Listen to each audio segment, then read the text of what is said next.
एक तो चार चार बेटियां, ऊपर से बीमार सास ससुर का खर्चा अपर्णा के लिए बर्दाश्त से बाहर होता जा रहा था। उस पर पुनीत का पूरे दिन रिक्शा खींचना जैसे शाम तक आते खिंचकर बाहर निकलने को तैयार रहती थी। अपर्णा बोली, अब और बर्दाश्त नहीं होता, अपना गुजारा तो होता नहीं है, ऊपर से माँ बाबूजी की बीमारी। पुनीत ने कहा, अरे मेरे माँ बाप हैं, मैं नहीं करूँगा तो कौन करेगा? तो अपर्णा परेशान होकर बोली, तो अपने बच्चों का क्या गला घोट दूं? मेरा दिल ही जानता है अपर्णा कि किस तरह इस परिवार का पेट भर रहा हूँ। ऊपर से दलबीर का 10,000 रुपए का कर्जा सिर पर चढ़ा है। दिवाली नजदीक आ रही है, डर रहा हूँ कि बच्चियाँ कहीं कुछ मांग न बैठें। पुनीत की माँ ने उधर से गुजरते हुए पूछा, क्या बातें हो रही हैं दिवाली की? और सुन पुनीत, दिवाली पर अपनी दोनों बहनों के घर भी मिठाई पहुंचा देना। पुनीत की बड़ी बेटी अवनी ने कहा, पापा मेरे लिए सलवार कुर्ता ले आना। सब सहेलियां दिवाली पर नए कपड़े पहनती हैं और मैं 3 साल से वही पुराना वाला पीला कुर्ता पहन रही हूँ। सानवी बोली, पापा मुझे भी नई फ्रॉक चाहिए। तो तन्वी भी बोल पड़ी, पापा मेरे लिए भी खिलौने लाना, मेरे लिए आप कुछ नहीं लाते। पुनीत उन सबकी बातें सुनकर सिर पकड़कर बैठ गया और सोचने लगा,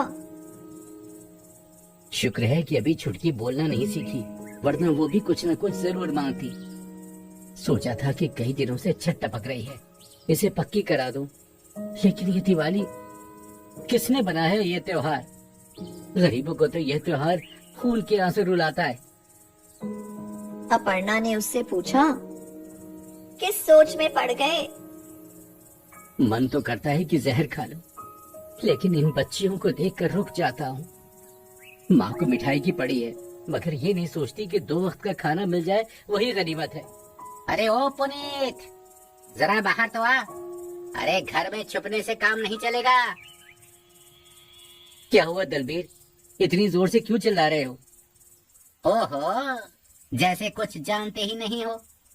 अरे 1 साल हो गए पैसे लिए हुए, मूल तो मूल, ब्याज भी नहीं दिया।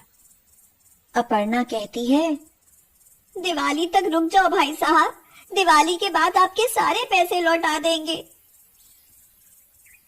अरे दिवाली तो हमारी भी है, हमने कौन सा पैसों का पेड़ लगा रखा है? देखो भाई, तुमसे तो कुछ छिपा नहीं है। मैं अकेला कमाने वाला, माँ बाप, पत्नी, 4 बच्चियां और 2 बहनों की सारी जिम्मेदारी मेरे ऊपर है। जैसे ही पैसा आएगा मैं तुरंत लौटा दूंगा। ठीक है, तो मैं ये रिक्शा लेकर जा रहा हूँ। अब पैसे ले आना और ये रिक्शा ले जाना। नहीं, तुम ऐसा कैसे कर सकते हो?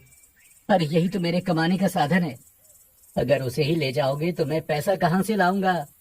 मेरा परिवार तो भूखा मर जाएगा। लेकिन दलबीर ने एक नहीं सुनी। पुनीत और अपर्णा खड़े रोते रह गए और वह रिक्शा लेकर चला गया। अवनी बोली, पापा मत रो, अब हम दिवाली पर आपसे कुछ नहीं मांगेंगे। मम्मी पापा को चुप कराओ ना, और आप भी चुप हो जाओ, अब हम कभी कुछ नहीं मांगेंगे। वो चुप तो हो गए, मगर मन के अंदर का शोर उन्हें जीने ही नहीं दे रहा था। 4 दिन गुजर गए, घर का सब राशन भी खत्म हो गया। पुनीत को कहीं काम नहीं मिला। अपर्णा रोती हुई लक्ष्मी माँ से बोली, हे लक्ष्मी माँ, घर में खाने को कुछ नहीं बचा। मेरे बूढ़े सास ससुर और बच्चियां सुबह से भूखे हैं। आखिर कौन से कर्मों की सजा मिल रही है हमें? अगले सप्ताह दिवाली है, क्या करूं माँ? कोई तो रास्ता दिखाओ माँ। दिवाली के 2 ही दिन बचे थे। पुनीत सुबह घर से निकलता और शाम को हताश होकर खाली हाथ घर लौट आता। अपर्णा उससे पूछती है, क्या हुआ जी, काम नहीं मिला? तो पुनीत बोला, नहीं मिला। माँ, बाबूजी और बच्चियों ने कुछ खाया? हाँ खा लिया। वो बाबूजी और माँ भंडारे में से आलू पूड़ी ले आए थे। और आपने कुछ खाया? हाँ, मैंने भी भंडारे में खा लिया था। अपर्णा जानती थी कि पुनीत भूखा है, उसका पेट कमर से लगा है, वह झूठ बोल रहा है। पुनीत भी जानता था कि अपर्णा 3 दिनों से किसी के घर झूठे बर्तन मांजने जाती है और वहीं से खाना ले आती है, लेकिन दोनों खामोश थे। अवनी बोली, पापा, अब तो दिवाली को 2 ही दिन बचे हैं। हमने पुराने वाले कपड़े धोकर तैयार कर लिए हैं, इसलिए आप हमारी चिंता मत करना। पुनीत के दिमाग में एक शेर आया, जो खुश हैं उनकी तो हर रोज दिवाली है, हम किससे कहें, अपनी तकदीर ही काली है। दिवाली भी आ गई। अपर्णा की सास बोली, बहू, आज छोटी दिवाली है, दरवाजे पर 5 दीपक जला देना। तो अपर्णा ने कहा, माँ जी, आपको कहते हुए दुख नहीं होता, दीपक क्या पानी से जलेंगे, उसके लिए तेल चाहिए। मेरी बच्चियों को खाने को निवाले नहीं और आप दीपक जलाने को कह रही हैं। शांत रहो अपर्णा, मैं काम देखने जा रहा हूँ, क्या पता आज बच्चियों के भाग से ही कोई काम मिल जाए। पुनीत चले जा रहा था, तभी उसे अपने से कुछ दूरी पर एक छोटे बच्चे की रोने की आवाज आई। उसने इधर उधर देखा मगर कहीं कोई नहीं दिखाई दिया, लेकिन दोबारा बच्चे की आवाज सुनकर वह आवाज की तरफ बढ़ा। वह आवाज स्कूटर पर बंधी हुई एक छोटी सी संदूक से आ रही थी। पुनीत ने सोचा, शायद स्कूटर का मालिक उसे वहाँ खड़ा करके कुछ सामान लेने गया हो, लेकिन ये बच्चा इस संदूक में बंद है, इसका मतलब ये स्कूटर वाला इसका अपहरण करके लाया है। पुनीत ने पास की एसटीडी से ही पुलिस को फोन किया। थोड़ी देर में वह स्कूटर वाला आदमी वहां आया।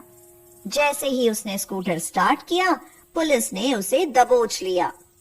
संदूक खोलकर देखा तो उसमें 6 साल का बच्चा था, जो उस आदमी ने बेहोश करके संदूक में बंद कर रखा था और 4 दिन से उस बच्चे के माँ बाप से 50 लाख की फिरौती मांग रहा था।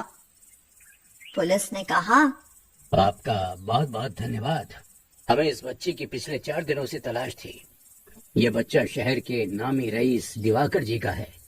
इस अपराधी को पकड़ने वाले को उन्होंने 10 लाख रुपए का इनाम घोषित किया है। अब यह इनाम तुम्हें दिया जाएगा। सरकार, मुझे तो बस इस संदूक से बच्चे की रोने की आवाज आई और आवाज सुनकर आपको फोन कर दिया।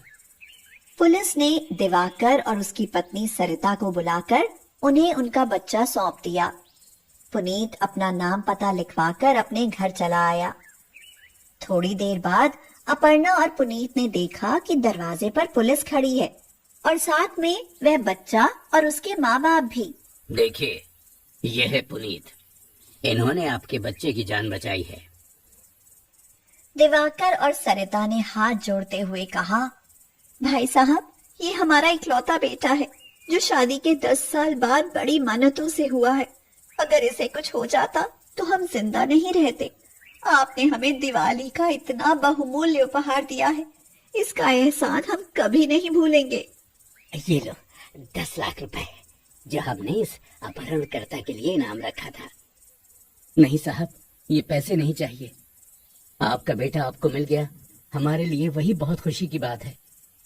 अंदर से अवनी दौड़ती हुई आई और बोली, पापा, मिल गया काम। अब तो हम दिवाली मनाएंगे ना? आप हमें खिलौने और नए कपड़े दिलाओगे ना? लेकिन पुलिस दिवाकर और सरिता को देखकर वह एकदम से चुप हो गई। दिवाकर और सरिता ने उसकी तरफ देखा तो वह एक पुराने और मैले से कुर्ते में थी। फिर उनकी नजर पुनीत के कच्चे घर पर गई। उसकी बेटियों को त्योहार के समय पुराने कपड़ों में देखकर उसका मन बहुत दुखी हुआ। दिवाकर ने पूछा, क्या काम करते हो? तो पुनीत बोला, फिलहाल बेरोजगार हूँ साहब। फिर खाने के लिए कहाँ से लाते हो? ये सुनकर पुनीत की आंखें भर आईं। रोने की जरूरत नहीं है, आज से तुम हमारे यहाँ काम करोगे और ये इनाम के 10 लाख रुपए तुम्हें रखने ही होंगे। पुनीत और अपर्णा खुशी के मारे रोने लगे और लक्ष्मी माँ के हाथ जोड़ते हुए बोले, तुम्हारा लाख लाख शुक्र है माँ, आज तुम्हारी वजह से मेरे गरीब बच्चों के घर में भी दिवाली मनेगी।